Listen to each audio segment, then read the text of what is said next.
الحمد لله الذي ألف بين الأصدقاء على غير أرحام بينهم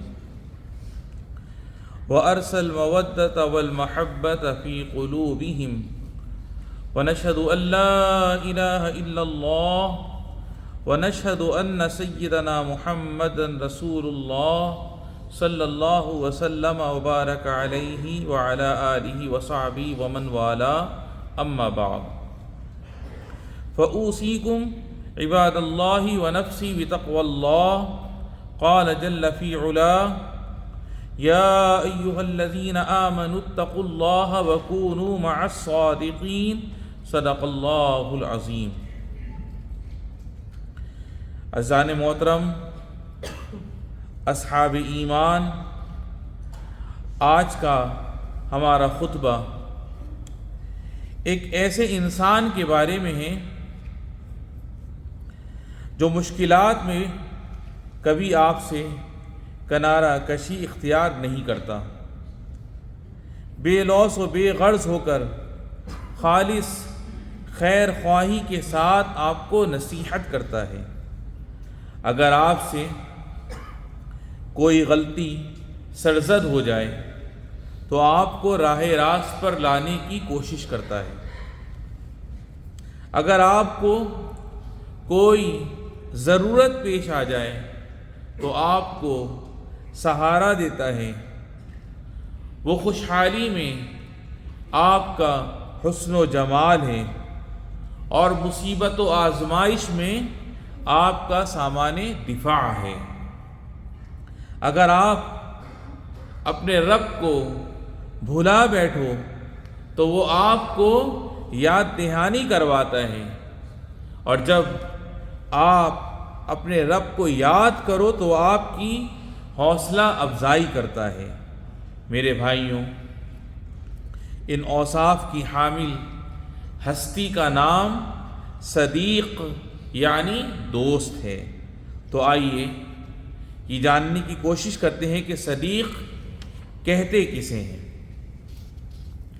عربی زبان میں صدیق دوست کو کہتے ہیں جو صدق کے مادہ سے مشتق ہے، یعنی وہ دوست جو آپ سے محبت میں سچا ہو۔ اللہ تعالیٰ نے اپنی کتاب عزیز میں دوست کا تذکرہ فرمایا ہے، اور کھانے پینے کے معاملات میں قریبی رشتہ داروں کے گھروں اور دوست کے گھر میں فرق نہیں کیا۔ چنانچہ جہاں اللہ رب العزت نے ماں باپ اور بھائی کے گھر کھانا تناول کرنے کی اجازت کا ذکر فرمایا، وہیں دوست کے گھر کھانا تناول کا ذکر بھی فرمایا۔ ارشاد باری تعالی ہے او بیوتی آبائکم او بیوتی امہاتکم او بیوتی اخوانکم، یعنی اپنے باپ کے گھروں سے یا اپنی ماؤں کے گھروں سے یا اپنے بھائیوں کے گھروں سے، یہاں تک فرمایا او صدیقکم،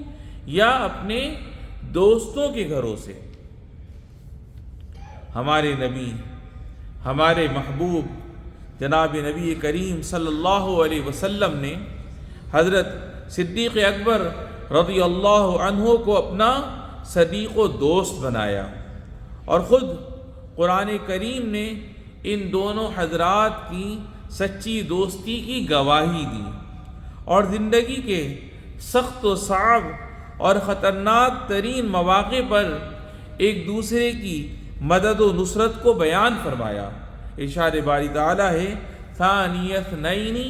اذ ہما فی الغار اذ یقول لصاحبہ لا تحزن ان اللہ معنا، یعنی وہ دو میں سے دوسرا تھا جب وہ دونوں غار میں تھے، جب وہ اپنے ساتھی سے کہہ رہا تھا تو غم نہ کھا، بے شک اللہ ہمارے ساتھ ہے۔ اللہ کے بندوں، دوست یا تو خیر کثیر کا دروازہ ہوتا ہے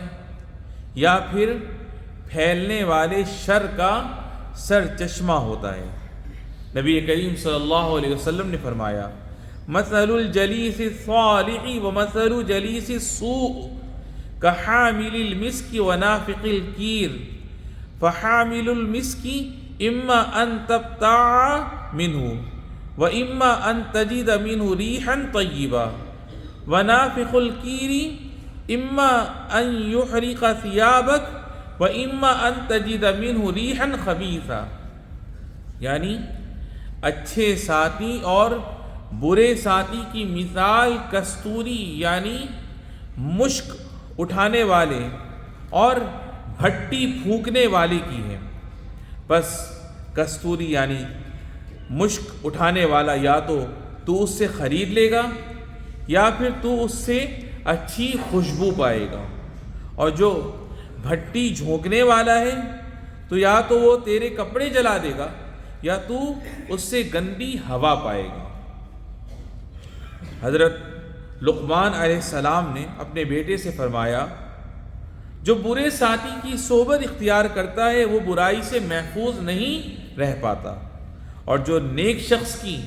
صحبت اختیار کرتا ہے وہ ضرور نیکی و بھلائی پائے گا. جی ہاں میرے بھائیوں، بخدا کبھی انسان کو ایسے دوست کی رفاقت نصیب ہوتی ہے جو اس کی کامیابی اور درستگی احوال کا ذریعہ بنتا ہے، اور کئی دفعہ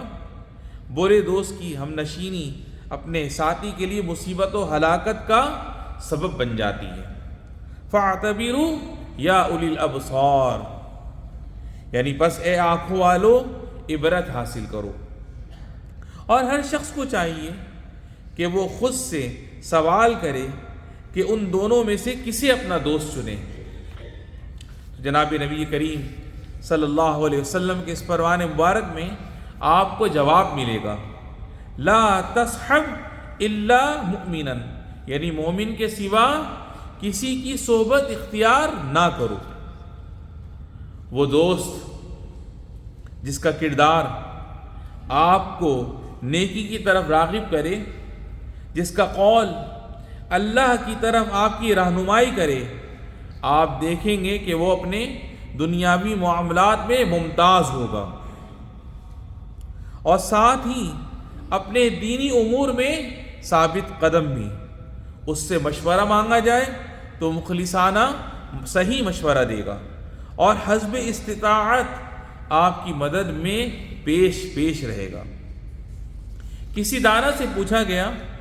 میں کسے دوست بناؤں؟ اس نے کہا اسے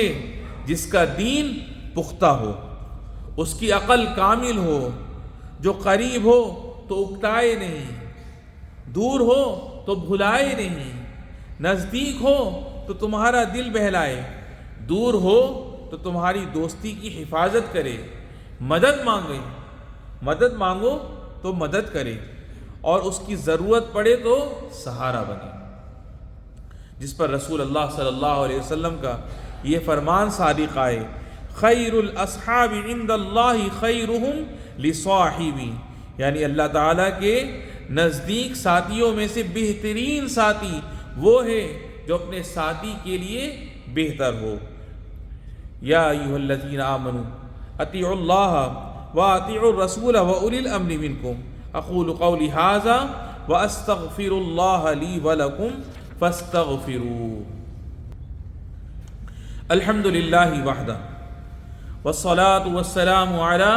من لا نبی بعدہ وبعد. عزیزان محترم، اصحاب ایمان، نیک دوست ایک بابرکت درخت کی مانند ہوتا ہے جو نہ صرف اپنی چھاؤں میں آپ کو راحت دیتا ہے بلکہ اپنے ثمرات سے آپ کو فیضیاب بھی کرتا ہے. اور برا دوست اپنی باتوں سے آپ کو راہ راست سے بھٹکاتا ہے، اپنے فعل کے ذریعے آپ کو گمراہی میں مبتلا کرتا ہے، اپنی بری شہرت کے باعث آپ کو نقصان پہنچاتا ہے،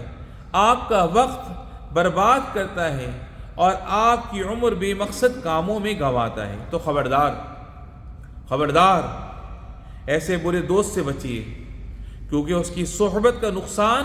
یکدم ظاہر نہیں ہوتا بلکہ رفتہ رفتہ تھوڑا تھوڑا وہ آپ کو اپنے جال میں پھنساتا ہے، یہاں تک کہ آپ ہلاکت خیز مصائب و آلام میں بری طرح جکڑے جاتے ہیں، جن سے دنیا و آخرت میں رسوائی اور پریشانی آپ کا مقدر بن جاتی ہے۔ لہٰذا ہوشیار و چوکنے رہیے، ایسا نہ ہو کہ کل کو حسرت سے یوں پکار اٹھیں، یا ویلتا لیتنی لم اتخذ فلانا خلیلا لقد اضلنی عن الذکر بعد اذ جاءنی، ہائے میری شامت، کاش میں نے فلاں کو دوست نہ بنایا ہوتا، اسی نے تو نصیحت کے آنے کے بعد مجھے بہکا دیا۔ تو میرے بھائیوں، ابھی سے فیصلہ کر لیجئے اور برے دوست کی ہم نشینی کو الوداع کر دیں، کیونکہ اب آپ یہ جان چکے ہیں کہ برا دوست در حقیقت برائی کی دلدل میں گھسیٹنے والا ہوتا ہے۔ نبی کریم صلی اللہ علیہ وسلم نے فرمایا، المرء علی دین خلیلہ فلینظر احدکم من یخالل، یعنی آدمی اپنے دوست کے دین پر ہوتا ہے، اس لیے تم میں سے ہر شخص کو یہ دیکھنا چاہیے کہ وہ کس سے دوستی کر رہا ہے۔ اور شاعر کہتا ہے، عن المرء لا تسأل وسل عن قرینی فکل قرین بالمقارن یقتدی، یعنی کسی شخص کا اخلاق جاننا ہے تو اس کی کھوج نہ لگاؤ، بلکہ اس کے ساتھی و دوست کا پتہ کرو، کیونکہ ہر شخص اپنے ساتھی کے طور طریقوں کو اپناتا ہے۔ اور اے معزز و محترم والدین اور میرے بھائیوں، جو اپنی اولاد کی خیر و بھلائی کے لیے کوشاں ہیں، اپنے بچوں کا ان کے دوستوں کے انتخاب میں ساتھ دیں، ان کے دوستوں کے بارے میں واقفیت حاصل کریں، ان کے تمام معاملات پر گہری نظر رکھیں، اور آپ تو اپنی بھرپور توانائیاں صرف کر رہے ہیں، اپنی زندگیاں یہاں پر کھپا رہے ہیں تاکہ آپ دین و معاشرے کی مبادیات و اصول اپنے بچوں میں راسخ کر سکیں، اعلیٰ اخلاق و اقدار سے ان کو آراستہ کر سکیں، ان کی ضروریات زندگی پوری کر سکیں، ان کا معیار زندگی بہتر کر سکیں اور ان کا مستقبل سنوار سکیں۔ لیکن خبردار، کہیں ایسا نہ ہو کہ برے دوست آپ کی ساری کوشش برباد کر دیں، آپ کی عمر بھر کی محنت کو ضائع کر دیں، اور اپنی اولاد کی اعلیٰ اخلاق و تربیت کی جو عمارت آپ نے بنائی ہے اسے منہدم کر دیں۔ شاعر کے اس قول میں ذرا غور فرمائیے، متى يبلغ البنيان يوما تماما اذا كنت تبنيه وغيرك يهدم، یعنی عمارت بھلا کب اپنی تکمیل کو پہنچ سکتی ہے جب تم اسے بناتے رہو اور کوئی دوسرا اسے گراتا رہے۔ لہذا خبردار، یاد رکھیے کہ آپ کی اولاد آپ کی گردنوں میں ایک امانت ہے، جس کے بارے میں آپ سے آپ کے رب کے سامنے باز پرس ہوگی۔ اور یہ بھی یاد رکھیے کہ یہی بچے ملک کا مستقبل اور اس سرزمین پاک کا اصل سرمایہ ہیں۔ لہذا اپنی ذمہ داریوں کو پہچانیے، آپ کے ذمے جو امانت ہے وہ ادا کریں اور اپنے وطن کے مستقبل کی حفاظت کریں۔ اللہ رب العزت سے التجا ہے کہ رب العالمین ہمیں ان باتوں کو سمجھنے والا بنا دے اور ہمیں اپنے بچوں کی صحیح دوستوں کی شناخت کرنے والا، ان کو صحیح دوستوں کی طرف رہنمائی کرنے والا بنا دے۔